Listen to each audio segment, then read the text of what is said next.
ketimpangan ya atau gap yang cukup terlihat ya, bahwa memang kita dengan baik penilaian kementerian maupun penilaian di internal itu masih ada gap penilaiannya ya, masih lebih tinggi dari penilaian dari internal. Nah, di sini dibutuhkan penguatan akuntabilitas kinerja sebagai salah satu area perubahan reformasi birokrasi, dan tentunya ini masih perlu ditingkatkan. Nah, perbaikan kualitas evaluasi kinerja ini sebagai salah satu komponen akuntabilitas kinerja sehingga dapat meningkatkan akuntabilitas kinerja itu sendiri. Next. Nah, di sini manfaatnya nanti bahwa dalam jangka pendek ini kita ke depan ini Pak Budi akan menyusun pedoman bagi evaluator internal Kementerian ATR BPN dan melakukan evaluasi terhadap pelaksanaan rencana program dan kegiatan khususnya yang bersifat tahunan dan triwulan, kemudian memperjelas pembagian peran para pihak yang terlibat dalam pelaksanaan evaluasi program dan kegiatan, dan melakukan sosialisasi pedoman kepada para stakeholder eksternal di internal Kementerian ATR BPN. Nah, di jangka menengahnya itu mengimplementasikan salah satu substansi pedoman, yaitu mendirikan analisis gap antara rencana aksi dan rencana dan realisasi anggaran serta notifikasi berfungsi sebagai early warning system capaian anggaran pada aplikasi SKBP. Karena sampai saat ini di SKBP ini hanya ada grafik yang menunjukkan berapa realisasi anggaran dan juga renaksi, namun belum ada semacam analisa bahwa gap antara renaksi dan juga realisasi itu berapa persentasenya, sehingga itu bisa dipakai oleh para pemangku kebijakan untuk menentukan target dan sebagainya.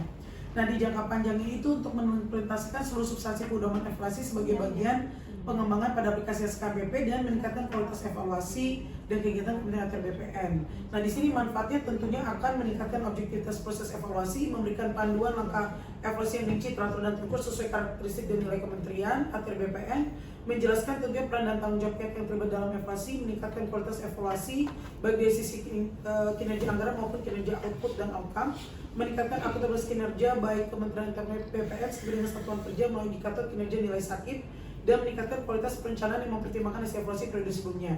Nah, untuk eksternal tentunya mendapatkan hasil evaluasi program dan kegiatan berkualitas dan tepat waktu, mengetahui kerja anggaran, output dan outcome Kementerian ATR BPN lebih akurat dan accountable, dan meningkatkan kepercayaan masyarakat secara melihat peningkatan akuntabilitas kinerja yang dilakukan oleh Kementerian ATR BPN. Next.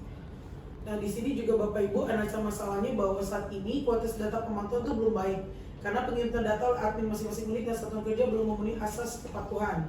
Kemudian pemanfaatan hasil evaluasi program kegiatan belum optimal untuk mencapai target kinerja baik fisik, anggaran, dan outcome yang direncanakan.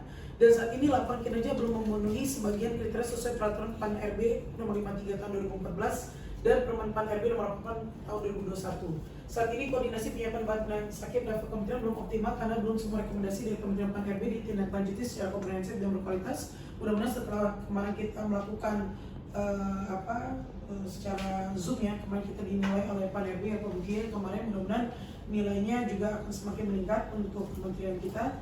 Dan saat ini aplikasi SKPP belum maksimal seperti tadi saya sampaikan, belum adanya early warning system kesesuaian antara rencana aksi baik dari sisi fisik maupun anggaran. Next.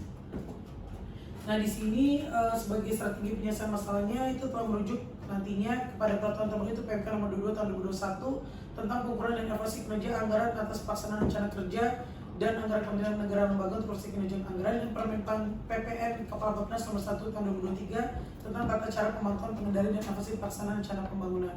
Pedoman ini nantinya tentu akan mengatur leveling evaluasi tingkat kementerian sampai dengan kantor pertanahan, dan nanti pedoman ini akan memuat analisis gap antara rencana, target, dan realisasi dan notifikasi sebagai early warning system sehingga evaluatan dan evaluator dapat mengambil langkah-langkah percepatan, dan substansi pedoman akan diimplementasikan secara bertahap melalui aplikasi SKPP. Nah,